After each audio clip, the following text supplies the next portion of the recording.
Y'all keep sleeping on Tony Pollard. That's going to be our secret weapon this year.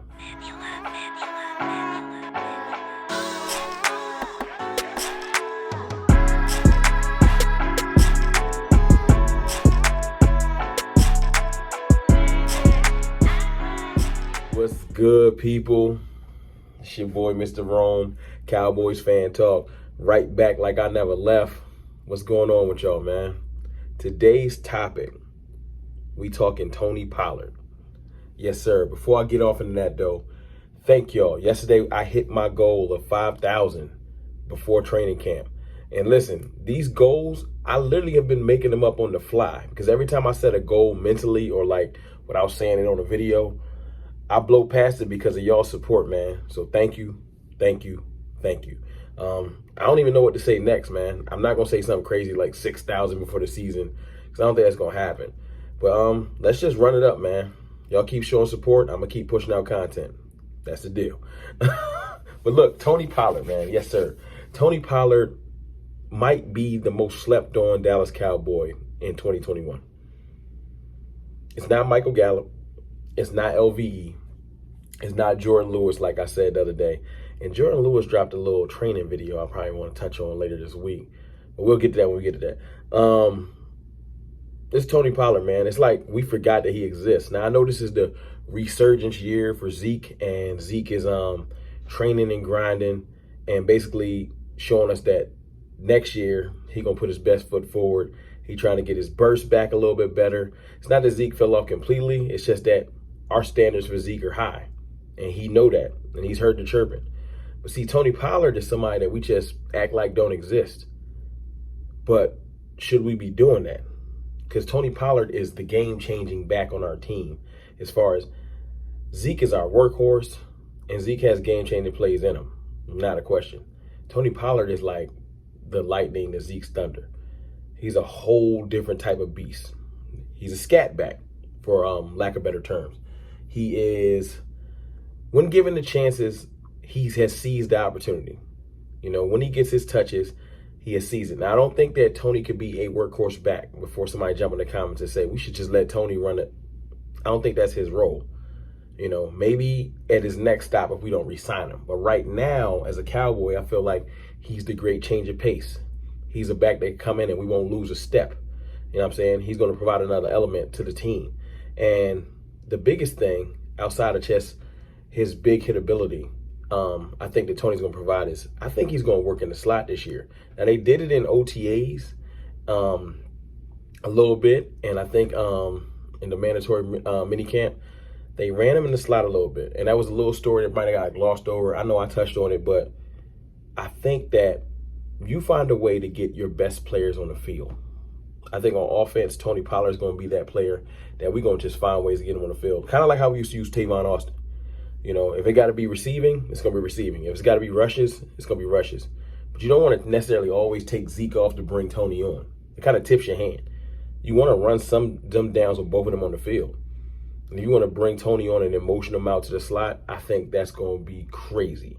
You know what I'm saying? Because it's going to just provide mismatches for our team. We got enough other players that's going to provide mismatches. But can you imagine having CD, Michael Gallup, and Amari on the field, Zeke in the backfield, and Tony in the backfield, and then you motion Tony out to the slot? Like who messing with that? You know, because look, if you look at Tony's stats over the last 2 years, he's gave you 455 in 2019 and 435 last year. 2 touchdowns in 2019, but 4 touchdowns rushing last year and 1 touchdown receiving. I think that receiving touchdowns is going to go up because I do think that's where he's going to do his most damage this year. I really, really, really, really do. Tony Pollard is, I don't want to compare him to Alvin Kamara or to Christian McCaffrey because that's probably disrespectful to those gentlemen. You know what I'm saying? They get busy. You know, I think Tony has elements in his game that matches what they bring to the table. And that's why I'm excited to see what he can do. Because if you think about our offense, the first thing that's going to come to mind is that receiving core. It's easy. Like, our receivers is crazy. Amari, Lamb, Gallup, it's easy. You know what I'm saying? But Dak, Zeke, like, we loaded. So I see how it's easy to forget about Tony. But Tony's going to bring an element. Like they said when he ran in OTAs, it was because some of the receivers was nicked up and they wanted them to just get work out there just in case. But I feel like that's a smoke screen. I feel like they don't want to tip their hand to let teams know, nah, we're going to get Tony on the field because he's a valuable asset. Because you can try to double Amari or double CD Lamb and then leave some of these players one-on-one. You don't want a linebacker in space trying to cover Tony Pollard when he gets the ball out the backfield. You don't want a linebacker trying to cover Zeke out the backfield. But Tony Pollard is just going to give an element that I think a lot of people's just forgetting about. Like, he's deceptively quick. You know what I'm saying? I'm not saying he's Tyreek Hill or nothing crazy. I'm just saying he's deceptively quick, very shifty. I think he ran some receiver when he came out of college too. Like, as far as like the versatile, like he definitely was good at catching the ball, and that was part of his game. It's just one of those things where when you getting overshadowed by Zeke Elliott, it's easier to forget how nice you can be. But I'm telling you, just having Tony out there just to confuse the defense, moving him around like we used to do with Tavon Austin is going to pay dividends. You know what I'm saying? This offense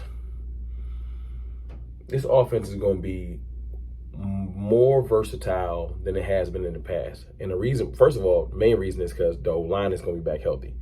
You know what I'm saying? We're going to be able to hold the ball a little bit longer, get into different plays that we couldn't get into last year. Remember, Terrence Steele and some of those tackles last year, Dalton had like seconds, like minimal seconds to get the ball out. Some plays you just can't run because we can't let the play develop. You know, when you have competent O-line play, you can get some more elaborate plays developing. And that's where having four wides with the capability of running routes is going to be invaluable. And I ain't even bringing up the other, man. Our offense is so deep, man, because you got Cedric Wilson, you got Noah Brown, and you got Simi Fuoku that is my sleeper to have. He's going to be another secret weapon on this team, but he a rookie. So his snap's going to be a little bit more limited than Tony's.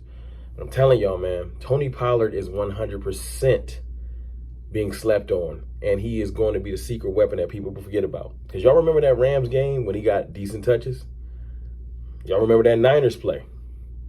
I know y'all remember the Niners play from last year when he just showed that he's going to run hard, he's more elusive than you think, and he's quicker than you think. I don't know. Y'all let me know what y'all think in the comments, man. Is Tony Pollard being slept on? Is he going to be, let's call it the secret sauce? You know what I'm saying? Is he going to be our little bit of our secret sauce this year that like, if you think you got the team covered up, you got a strategy to stop these receivers and Zeke, you forget about Tony and he gas you. Because that's what I think. I want to know what y'all think, man. It's your boy, Mr. Rome. Oh, yeah. And actually, before I go, man, y'all was mad about the McCarthy thing. Y'all really was. I'm standing on it, man. McCarthy deserves more respect. You know, and I've had people trying to tell me, well, other coaches have won with lackluster quarterback play. I'm saying there's not a legendary coach outside of two. I'll give you Parcells and I'll give you Gibbs. But outside of two coaches, there's not a lot of legendary coaches not tied to legendary quarterbacks. Y'all can't tell me different. If you can, y'all let me know. But it's your boy, Mr. Rome, Cowboys Fan Talk. I holla.